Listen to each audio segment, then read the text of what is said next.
This is the journey to one Africa. Hey family, this is Mika and welcome back to SNOA. Guys, if you're new to this family, please don't hesitate to subscribe. I can follow our social media, but most importantly, if you would like to stand with us and support the work we're doing, all the links in the description. You can join Patreon, you can join membership, PayPal, and super stickers, super chat, super things. You can use all of those details in the description. I appreciate for everybody to come here. It has been a moment actually to do this news, but we are slowly start catching up because I was kind of like taking a break. A lot of things have been going on, and sometimes it's good to take a break. But you know, one of the things is this: when it comes to Africa's updates and African news, you always find a lot of negativity. And sometimes it's really good to reflect. And I think I've taken some time to actually speak about my country, and I'm continuing to making a content about Tanzania, basically positive side of it, because I haven't done that properly in the past. And I'm grateful for the content that we're making, and hopefully we'll be able to make even more in the days to come. But today's news, I want to talk a little bit about Nigeria. And we all know that there's a protest that have been happening in Nigeria. And I just want to share my thoughts for a bit and hear what you guys are going to say about it. Nigerian leaders call for end to hardship protests, blaming political agenda for violence. Nigeria's leader called for an end to mass protests over economic hardship, citing violence and blaming a few with a political agenda for instigating them. Protests began Thursday and were marked by looting, vandalism, and claims of excessive force by security, with Amnesty International reporting 9 deaths.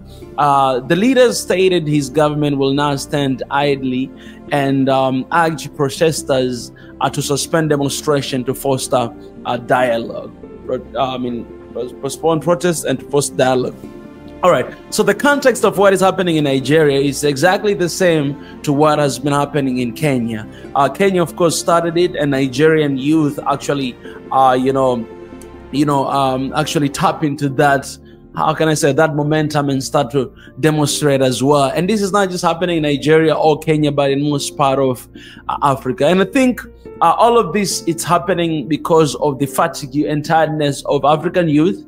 Because the economy, it has been going crazy, bad, you know what I'm saying? Inflation, unemployment issues. I always give these data that every single year we have more than 10 million young people graduated or ready to go into the employment market, but only 1 million youth get jobs each year. So that means you have like 9 million other youth who don't have jobs at all.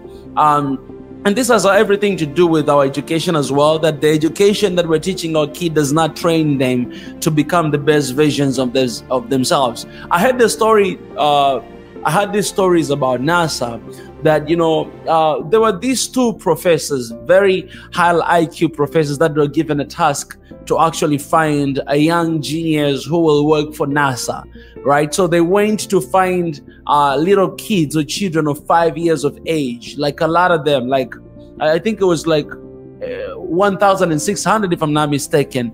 And more than, according to data, I mean, if I'm not mistaken, the number, more than actually 90% of those kids are found to be genius, 5 years old of age. So they actually waited for 5 more years. When they were 10 years old, at that time they already started school. They did another, research with the same kids, and then they found out the percentage actually went down. I don't remember exact number, but the percentage went down. Like I believe it was like 30%. They were genius, and then they took another. After 5 years, they found the number went a little bit low, and then eventually, when they took the last test, they found out only 2% of those majority of people, they're actually genius. So what does this tell you? It tells you that every single kid is born genius, but because of the system and because of education and because of the life that we're living in our lives, is not really helping us to improve and to become the best version of ourselves, but rather reduce the capacity to think, the capacity to act, the capacity to innovate and create. That's what education does to actually people. So I'm not 100% totally against the education, but I'm against the ways and the forms that we're using to teach our kids. I remember when I was in university, I wrote a proposal that I wanted examination to be abolished because I felt like it was not helping anybody. People, they would just memorize and they'll pass the exam and get A+, in the exam.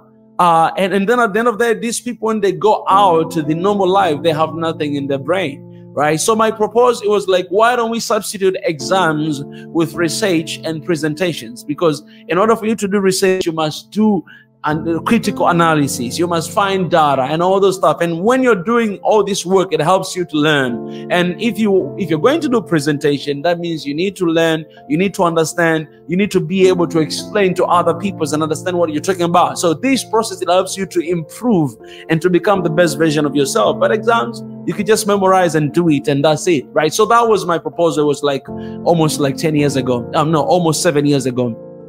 And I have a video of that on my YouTube, Mika Chavala, can check it out. Why exams should be abolished. Mika Chavala on YouTube. You'll see that video. Getting back to the point. So the issue of the youth, I think, is not just about demonstration. It's something deeper within that. And I think it's a time for leaders to understand. It's not just about using force. It's not just about, killing and, blowing up some bombs and guns and bullets towards the youth. That's not going to help no more. Why? Because youth, they have nothing to lose. Why? Their lives are miserable. They cannot find job. They don't have future. They don't see where they're going. Therefore, they're stepping out to demonstrate, not because they want to be violent, but because they're seeking for help. They're seeking for someone to listen to them. And I think it's a time for leaders to understand that this is not them declaring a war against the state. No, it's for them asking for help. And as a leader of a country, President Tinubu of Nigeria, I think you should actually take a step that President William Ruto is taking right now. I'm not praising him, but I praise some of the steps that he's taking to engage in the dialogues, but also to take initiative, critical initiative to about change the situation in Kenya. So these kids, these people, these youth, the only thing they want employment, they want economy to be, the expenses of the life to be reduced, and they want to have their normal daily life as usual. It used to be like a long time ago. And the simple way is not to stop them from demonstrating, because that's not solving the solution. The solution is actually cutting down some corruption to make sure that you're dealing down with that and create more job employment for the people of your country. If you do that, people are smart. They're not going to demonstrate if you're working towards their favor, but they're demonstrating because they believe that you're there not working for them, but you're working against them, right? And the solution is actually working for them and with them. I saw one statement of a leader of this is the leader of and actually I tweeted just a while back, leader of Senegal is the president of Senegal. He says something very smart, and I want to read for you guys to hear what he exactly said, because I kind of feel like this is kind of leadership that we need in Africa, not only in Africa, but in the whole world these days, right? This is what he said, and I just tweeted a while ago. I admire this positive developments of leadership in Africa, and I think some of these young leaders, they actually show and portray that. This is what he actually said. This post is loading. I guess my internet is quite slow. All right, right here. This is what he said. He said, I don't really want my picture in your offices because I'm not God, neither am an icon, but I am a servant of the nation. Instead of putting my pictures on, put the pictures of your children so that you look at them whenever you're about to take a decision. That's Senegalese president, Diomaye Faye. Do you understand what he just said? That I'm not God, I'm not an icon. Instead of putting my pictures on the wall of all offices, put the pictures of your children. So that whenever you think about making a decision, you think about your children. Don't think about me. No, think about your children. How do you want your children to remember you? How do you want your children to think about you? And they say, I'm a servant of the nation. So this is kind of mindset that the leaders of Nigeria should have, that you're a servant of a nation. So if the people are calling for a change, you have no other option than to bring that change, because they voted for you. They're your bosses. They put you there on the government to actually work for them and not against them. If they're calling for change, bring about change. I don't understand why always in Africa you have this violence of police just going against the citizen of the people.